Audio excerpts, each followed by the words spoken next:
22 September. It is all over. Arthur has gone back to Ring, and has taken Quincy Morris with him. What a fine fellow is Quincy. I believe in my heart of hearts that he suffered as much about Lucy's death as any of us. But he bore himself through it like a moral Viking. If America can go on breeding men like that, she will be a power in the world indeed. But Helsing is lying down, having a rest preparatory to his journey. He goes over to Amsterdam tonight, but says he returns tomorrow night. That he only wants to make some arrangements, which can only be made personally. He is to stop with me then, if he can. He says he has work to do in London, which may take him some time. Poor old fellow. I fear that the strain of the past week has broken down even his iron strength. All the time of the burial he was, I could see, putting some terrible restraint on himself. When it was all over, we were standing beside Arthur, who, poor fellow, was picking up his part in the operation where his blood had been transfused to Lucy's veins. I could see Van Helsing's face grow white and purple by turns. Arthur was saying that he felt since then as if they two had been really married, and that she was his wife in the sight of God. None of us said a word of the other operations, and none of us ever shall. Arthur and Quincy went away together to the station, and Van Helsing and I came on here. The moment we were alone in the carriage, he gave way to a regular fit of hysterics. He has denied to me since that it was hysterics, and insisted that it was only his sense of humour asserting itself under very terrible conditions. He laughed till he cried, and I had to draw down the blinds lest anyone should see us and misjudge. And then he cried till he laughed again, and laughed and cried together, just as a woman does. I tried to be stern with him, as one is to a woman under the circumstances, but it had no effect. The men and women are so different in manifestations of nervous strength or weakness. And then, when his face grew grave and stern again, I asked him where his mirth, and why at such a time. His reply was in a way characteristic of him, for it was logical and forceful and mysterious. He said, you don't comprehend, friend John. Do not think that I am not sad, though I laugh. See, I have cried even when the laugh did choke me. But no more think that I am all sorry when I cry, for the laugh he come just the same. Keep it always with you that laughter who knock at your door and say, "May I come in?" is not the true laughter.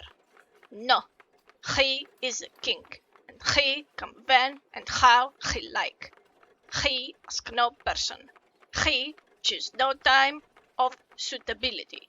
He say, I am here. Behold, in example, I grieve my heart out for that so sweet young girl. I give my blood for her, though I am old and worn. I give my time, my skill, my sleep. I let my other sufferers want that so she may have all, and yet I can laugh at her very grave. Laugh when the clay from the spade of the sexton drop upon her coffin and say, "Thud, thud," to my heart, till it send back the blood from my cheek. My heart bleed for that poor boy, that dear boy, so of the age of mine own boy, had I been so blessed that he live, and with his hair and eyes the same.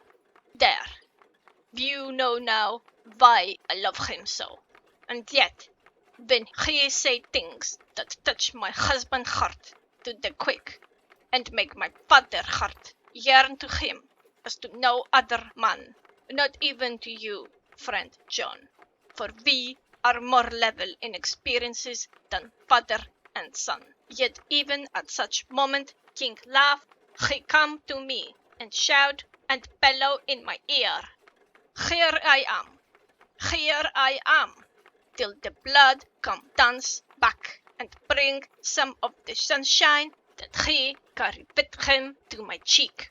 Oh, friend John, it is a strange world, a sad world, a world full of miseries and woes and troubles, and yet, when King Laugh come, he make them all dance to the tune he play. Bleeding hearts and dry bones of the churchyard and tears that burn as they fall, all dance together to the music that he make with that smileless mouth of him. And believe me, friend John, that he is good to come, and kind. Ah, we men and women are like ropes drawn tight with strain that pull us different ways. Then tears come, and like the rain on the ropes, they brace us up until perhaps the strain become too great and we break. But King Laugh, he come like the sunshine, and he is off the strain again, and we bear to go on with our labor, what it may be. I did not like to wound him by pretending not to see his idea, but as I did not yet understand the cause of his laughter, I asked him. As he answered me, his face grew stern, and he said in quite a different tone, "Oh, it was the grim irony of it all. This so lovely lady garlanded with flowers that looked so fair as life, till one by one we wondered if she were truly dead. She laid in that so fine marble house, in that lonely churchyard.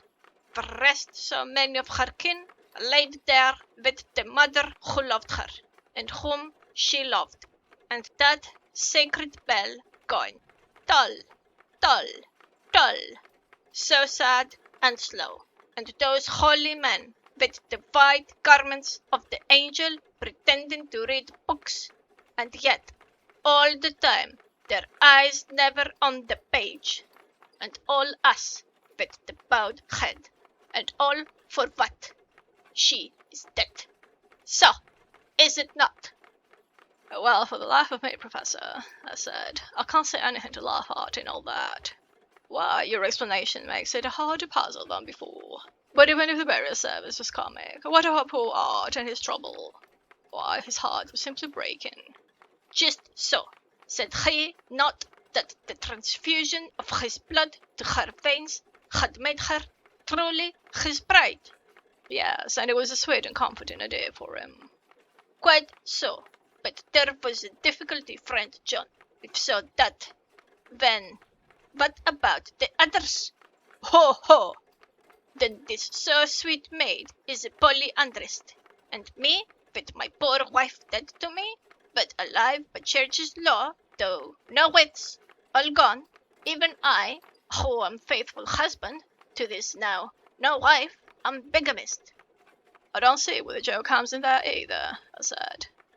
I did not feel particularly pleased with him for saying such things. He laid his hand on my arm and said, "Friend John, forgive me if I pain. I showed not my feeling to others when it would wound, but only to you, my old friend, whom I can trust. If you could have looked into my very heart, that when I want to laugh, if you could have done so when the laugh arrived, if you could do so now, when King Laugh have back up his crown and all that is to him, for he go far, far away from me, and for a long, long time, maybe you would perhaps pity me the most of all." I was touched by the tenderness of his tone, and asked why. "Because I know." And now we are all scattered, and for many a long day loneliness will sit over our roofs with brooding wings. Lucille is in the tomb of her kin, a lordly death house in a lonely churchyard, away from teeming London, where the air is fresh and the sun rises over Hampstead Hill, and where wild flowers grow of their own accord. So I can finish this diary, and God only knows if I shall ever begin another. If I do, or if I ever open this again, it will be to deal with different people and different themes. For here, at the end, where the romance of my life is told, here I go back to take up the thread of my life work, I say sadly, and without hope. Finis.